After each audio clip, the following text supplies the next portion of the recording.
Okay, alright. Let's go ahead and see what this is here. Alright, we'll watch the video. Sorry, guys. Just wanted to make sure I hopefully get one kill, but this is just a random idiot. Alright, here we go. The history of World of Warcraft 2 years ago with our Mists of Pandaria retrospectives and our cut content showcases. Today, though, we are taking it to the next level. The complete history of World of Warcraft's life as a live game.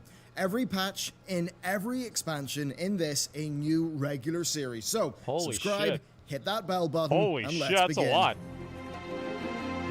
Nixium new video? Well, we're just going to watch this, and we can watch the Nixium one after that, okay? Patch 1.1 launch day. Release day, patch 1.1. Excitement, wonder, and perhaps a little bit of frustration. After all, that install process took 5 CDs.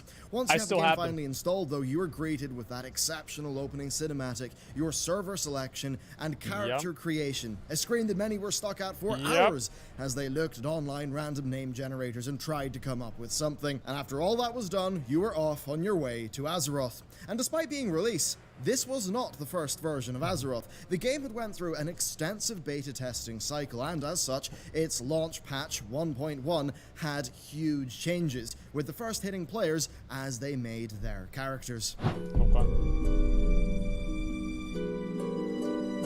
Racials. First off, adding to how difficult it was to decide on a character, racial traits and abilities were introduced with this patch. Prior to this, the races in the game were only separated by their base stats, something that had been a staple of RPGs in the past. I feel like almost all, doesn't Dungeons & Dragons have racial abilities? I'm like 90% sure it does. So I feel like racials and all that stuff was already in fantasy games to begin with. After all, we'd rather be punched by a gnome than a Tauren. Yeah, probably. Due to the power of these new racials, back in 1.1, players absolutely could make the wrong choice, although for many, the difference in racial abilities was overshadowed by the fantasy of playing the character that they wanted. At this early stage in World of Warcraft's life, endgame had not even been reached, so min-maxing just was not on people's radar. Yeah, nobody gave a fuck. In for being a gnome, that was great, but hey, some people had standards. In reality, the racial traits did feel quite major, though. True. And they would go on to add a lot of flavor to people's choices. Gnomes having escape artists to break through roots and snares made them feel like the slippery little gits that they are. See, I forgot even escape artist was a cast. I forgot all about that. I thought that was just a button you just push, but you used to actually have to cast escape artist. What the fuck, man? While undead had access to cannibalize, allowing them to heal out of combat by eating corpses. Grotesque, yes, but those little things really did help define the experience of players. There were some less interesting racials, but even they did manage to guide players towards certain fantasies and playstyles. Giving Tauren a bonus to herbalism did not amount to much of a gameplay benefit, but because it primed many Tauren players to pick herbalism, it would reinforce the idea of them being a race of gentle, flower-picking people. That same thing goes for some races that had bonuses to weapon skills. It was a small bonus at best, but orc players would likely stick with axes, while human players would likely make use of swords and maces. Lots of little touches like this. Wait, didn't humans have mace specialization too? I think they did. Am I right about that? Yeah. Yeah, okay, I thought so. And then dwarves had only mace specialization. Yeah, but it's because humans were just better than dwarves. But, you know, it's the way it goes. And guns? Well, yeah, guns, yeah, of course. The dwarves, that's the America race, okay? Reinforce the fantasy of the world. Guns and maces. Really guided players' behavior, ultimately shaping how we all imagine Azeroth's denizens. 1.1, though, did bring far more, bringing World of Warcraft far, far closer to content completion. Patch 1.1 added a Nyxia's Lair and Molten Core, mostly. Instead of having full loot tables, they actually dropped placeholder gear at this stage, and this does suggest that Blizzard knew it would take quite a while for people to reach the end game of World of Warcraft. Yeah, it took most people months. These raids were mysterious end game areas that required completing... Like, I started leveling whenever I was on summer break between like 10th and 11th grade, and I didn't hit 60 until I was in school. Like, I was like maybe like a few weeks, maybe a month into school before I even hit 60. It took me months. pretty major quest lines to actually enter. Many players weren't even sure what a raid was at this stage. And despite being available from launch, the first raid boss to die, Molten Core's Lucifron, wasn't killed until the 20th of January. That's over 2 months after World of Warcraft launched. Wow. And while Onyxia herself did fall on the 30th, making the first raid complete, Ragnaros would defend the Molten Core until the 25th of April. A pretty massive time as compared to today's raid bosses. Yeah. Gearing up and completing raids really was a long-term goal in this era, and I think those timelines really do show it. Patch 1.1 also added a ton of quests across the world, with both the Eastern and Western Plaguelands seeing major additions. Then also, prior to 1.1, the Horde really got the short end of the stick, as both Ashenvale and Desolace were, well, desolate for them. 1.1 changed that, greatly bolstering the Horde questing on Kalimdor, giving them a lot more variety than just shades of red and brown. Going from Durotar through Barrens down to Thousand Needles and then into Tanaris, well, that would have left some unfortunate players staring at dirt and dust for weeks. The Barrens, of course, being so central to the Horde is what defined a significant portion of early leveling for those players, and we all know what Barrens chat was like back then. If you didn't experience it, well, I think you know its reputation. The beta's end, all right? Patch 1.1, as well as adding things, also removed a lot of failed beta experiments. Blizzard had many ideas for the game, and not all of them were winners. To begin with, they replaced the Tauren's plains running ability. Now, this was basically just a ramping move speed increase. This is basically, it increases your running speed. The longer you run, the faster you go up to a maximum speed. You cannot use plains running in combat, underwater, or indoors. So you basically, like, Tauren would pretty much have the exact same ability as what are those guys that are the cats or the dogs, Gilneans, or what are they? Worgen. So they would have the same fucking thing, and it never actually made it to live servers, unfortunately. I don't think that it did. Maybe it did, I don't remember. But I thought this was always a really fucking cool thing that Taurens had in favor of learning a mount skill. As they ran, they would get faster and faster until they reached the appropriate mount speed after 10 seconds. Unlike regular mounts, this would cancel on hit, not just on days, as well as upon stopping movement, and this made for a very start-stop experience for torrent movement during the beta. Of course, in an attempt to keep it balanced with mounts, Blizzard sort of had to make it that frustrating in the past. If it did not get cancelled on a hit, then Tauren would have been able to move at epic mount speed in combat, making them both very powerful in PvE and PvP, especially for hunters who could attack they're on really move. big cows. Of course, that's not all. Players They've also be strong. reported activating it when they didn't want to, with that's what makes unexpected sense, speed right? boosts, leading to all sorts of catastrophes. It's a bit of a shame they couldn't work out the balance of this, because it definitely was a unique thing for the Tauren. While the Kodo mounts that they added as a replacement look fine and do fit the Tauren well, you really can tell they were late additions to the game, as mounted Tauren were not taken into consideration when Blizzard made doors. In fact, the Tauren themselves were so large that they could not jump through the window to get into Molten Core. They instead had to use the entrance located at the back of the Blackrock Depths. That's far from all that they removed, though. Next, we've got a glance at one of the potential missteps that Blizzard swerved away from at the last minute. They reduced the durability loss from combat and added the 10% death penalty to make up for it. Now, before this, there was no death penalty beside having to corpse run, although they did toy with XP loss early on in the beta. On that front, they also changed the spirit healer behavior. Now, we've all been there before. You're exploring an area, you shouldn't get into it, and a mob crushes you. The trek back would be time-consuming and awkward, so you would begrudgingly accept the summoning sickness. Though, in patch 1.1, summoning sickness's duration scaled with your level beyond 10 minutes, and it did 100% damage to all of your gear. Sounds rough, doesn't it? Well, before that, instead, it removed a chunk of your experience. Most MMOs in this era did punish death in a decently hardcore manner, removing either experience or items. World of Warcraft actually broke this convention by only punishing you with a little walk. For an example, Final Fantasy XI would remove chunks of XP on death, resulting in players having to re-level if they died too often. See, for me, I'll be honest, like, that was something like, it's like if there are games that I lose experience for dying on, I just don't really play them a lot. I lose interest very quickly. Like that's to me, like, that's my cutoff. And I what happens is I just stop having fun. Because, like, the way that I look at video games is I always want to be progressing towards something.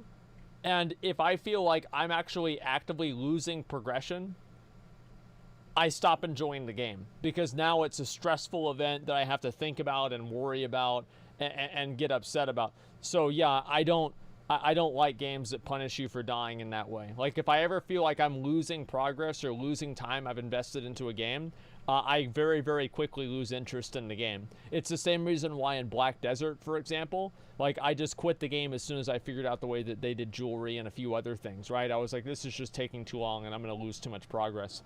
And I don't have fun with it. Dark Souls is like that? Well, not really, because you can get your souls back.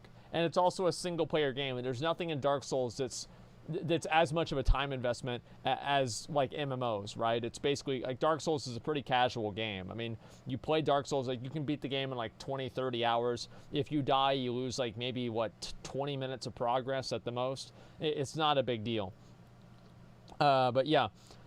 Diablo 2 has experienced awesome death. Well, no, I know that there are a lot of games that do have that, and to me, that's just a no-go for me. Like, I don't know, as I said, I just feel like it makes me feel like I'm wasting my time if I ever die. And if I ever feel like I'm wasting my time playing a game, I just quit the game.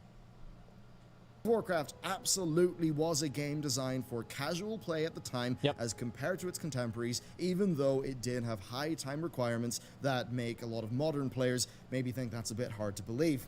This for sure contributed to why World of Warcraft has been a household name for over a decade. It was pretty easy to get into and very easy to keep on playing. Then for general changes, this patch removed the spear weapon class, renaming it to polearms. They must have figured that using only spears was too limiting, and instead they wanted to use a more catch-all term that would include things like halberds and glaives. They should just call them the classes that could wield polearms in this patch were the hunters, paladins, and warriors, although, like with many classes, they had to find a trainer to teach them. Given that polearms had been underrepresented in the game and the animation set for them never really made sense for a spear or a polearm, this seems like an unimportant change, but it does let us know what Blizzard were thinking at the time. Of course, many lamented the inability to wield a one-handed spear along with a shield for a particular brand of warrior fantasy, and there were other beta casualties, such as rogues no longer having a buckler. Now, on the topic of gear, patch 1.1 also removed the ability to swap armor in combat. Now, before this, anything could be worn or taken off. Vanilla was full of really interesting and sometimes unintended weapon swapping behavior, like warriors swapping weapons along with stances and rogues initiating ambush with a dagger, but then changing for a slower weapon before the damage calculation happened.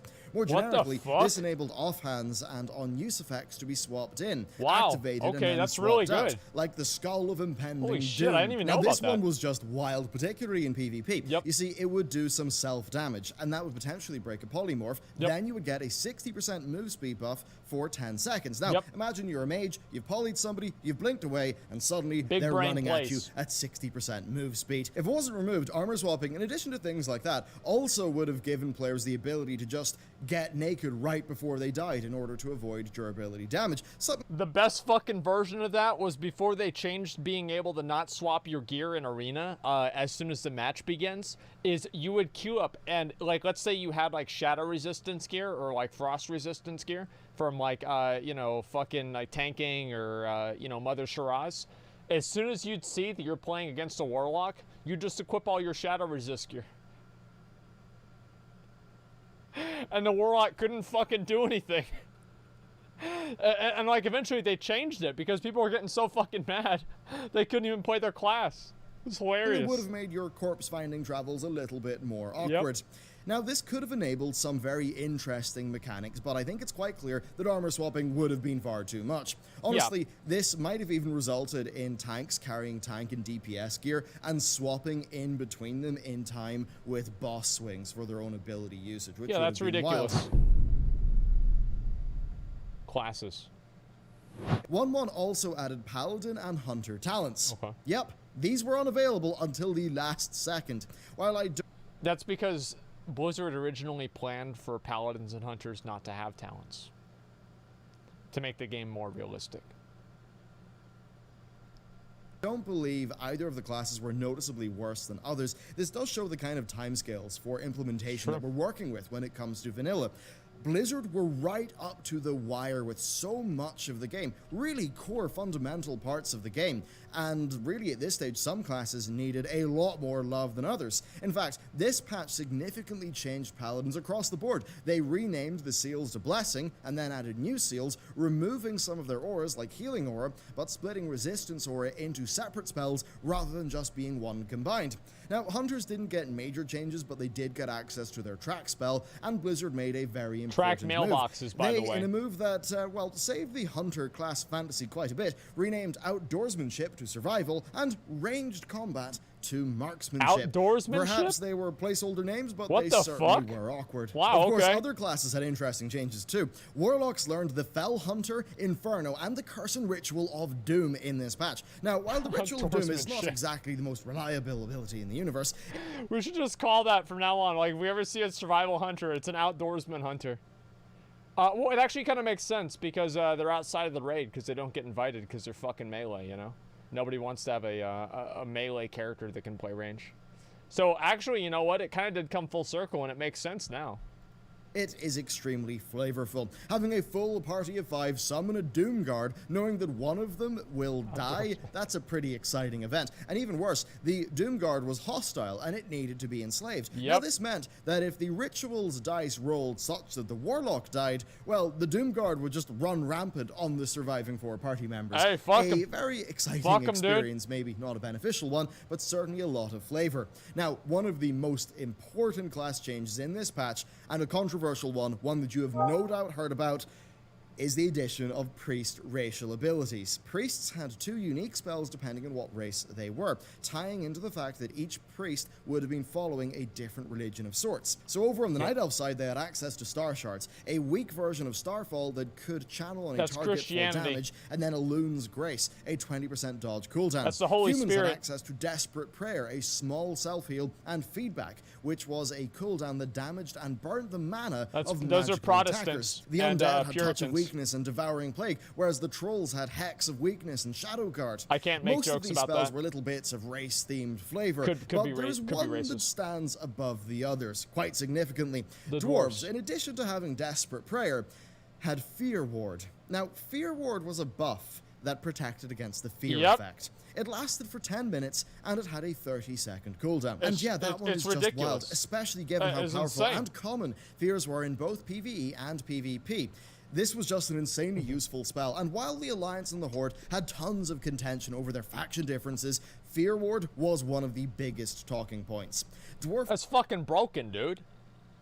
Like, how does Horde manage without Fear Ward? Yeah, it's fucking insane. Like, every other class, like, I thought Fear Ward was removed as soon as you cast a fear. It was like immunity from one fear. But no. You would just have it on for 10 minutes, like, nobody can fucking fear me. I'm invincible to it now. That's insane, man. Of course, Horde are better? Yeah, right.